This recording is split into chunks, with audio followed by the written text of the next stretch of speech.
There's no introduction, just God's Word. Message 3:1.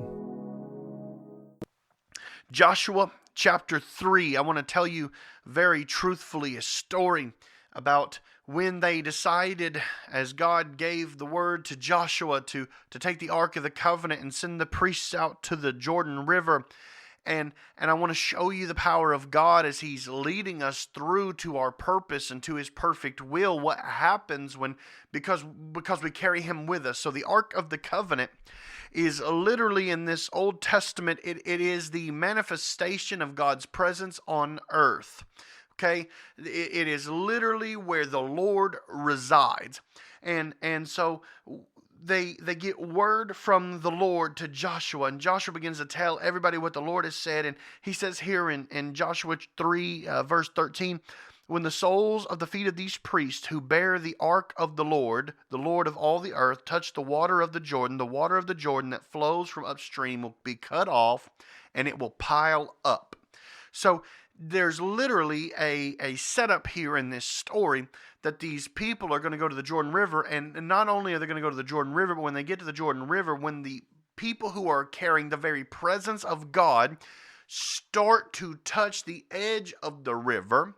that it will split, and the part that flows downstream will literally stand up on its edge and begin to pile up on itself, cutting off the flow that would be going downstream so that the people could cross over on dry ground, not unlike or dissimilar to what He did with Moses at the Red Sea in the Exodus story. What we see here is an understanding that when you carry the very presence of God, and He has a purpose, or He has a design, He has something in His will, and He's trying to guide you and lead you across to get it. It is not that He will remove obstacles from your way, but He will instead tell you that when you go up to the obstacle, that He is with you. And what we see in this story here in Joshua chapter 3 is that when God is with us, the very obstacles that would deny us the ability to cross over into what God has for us,